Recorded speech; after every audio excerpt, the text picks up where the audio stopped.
Okay guys, nakarating din tayo sa wakas. Ayan, nandito na kami sa dyan na si Boss Christian. Boss, kumusta ang biyahe? Okay na okay. Itong kapatid mo, wala. Hindi niya alam yung daan papuntang Kawalan. Boss, kumusta biyahe? Okay lang, boss. Mabuti naman. Okay, mga kabasketball, kumusta yung biyahe nyo? Boss Tibong. Okay! Boss Daniel, kumusta yung biyahe? Wow. Ayos na ayos. Turog, sulit. Andyan na yung mga kabasketball natin, mga kaibigan.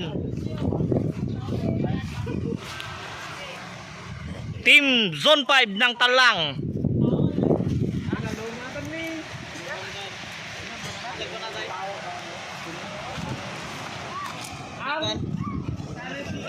Ayan, umakyat na po.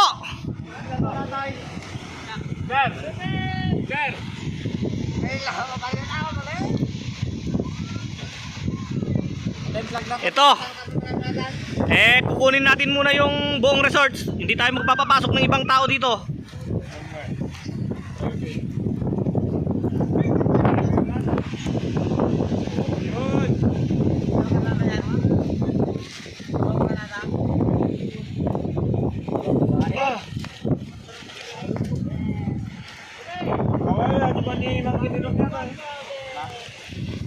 Ayan na po yung